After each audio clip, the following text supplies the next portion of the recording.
When we're thinking about building executive functioning and we're putting scaffolding into place, whether it be in the school or whether it be outside of school, I think about providing scaffolding in two ways. So there's within the big picture of the schedule and within the tasks. So when we're thinking about the big picture of the schedule, we're thinking about the time blocks during the day. So if you were to look at a Google Calendar, for example, you could see those time blocks during the day. So if it was a school schedule, this is the time that we have math. This is the time that we have reading.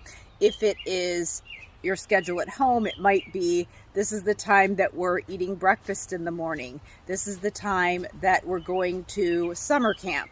This is the time that we're just home and you're having unstructured play.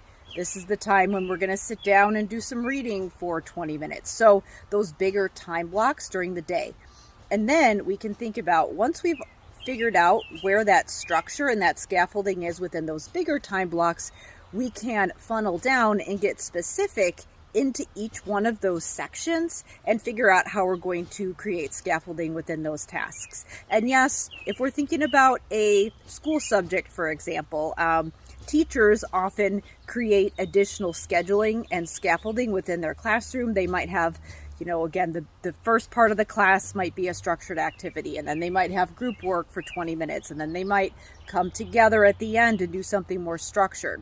So we might dive into the schedule a little bit more specifically, but the more that we can use visuals and create that structure for kids to help them visually see what's going to happen and what's coming up, the more that we can help them build that awareness of time. So we want to think about it in those two ways when we're putting that scaffolding in place. So I do have one strategy that I often share with people if they are wanting to build some scaffolding into those tasks within the schedule. So for example, if there is some kind of a routine within their classroom or within the home environment, and kids are having a hard time understanding how to plan ahead and plan the steps of the tasks, and so they're avoiding it, and they're having a hard time engaging in that internal dialogue needed to plan and prepare, I give them a strategy that I outline in my tool called the Time Tracking Journal, which helps them to do that internal planning.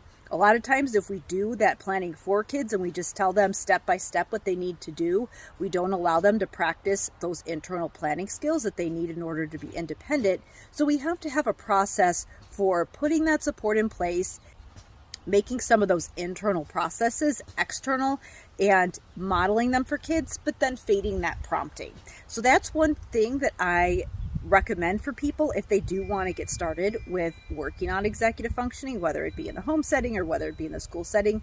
And I outline that in my time tracking journal. So to learn more about that, you can go to drkarendudek-brannan.com/time journal to learn more about that strategy so that you can teach kids to engage in that internal dialogue and that visualization that they need in order to plan and motivate themselves to move through some of those more challenging or repetitive tasks that they have to do during the day.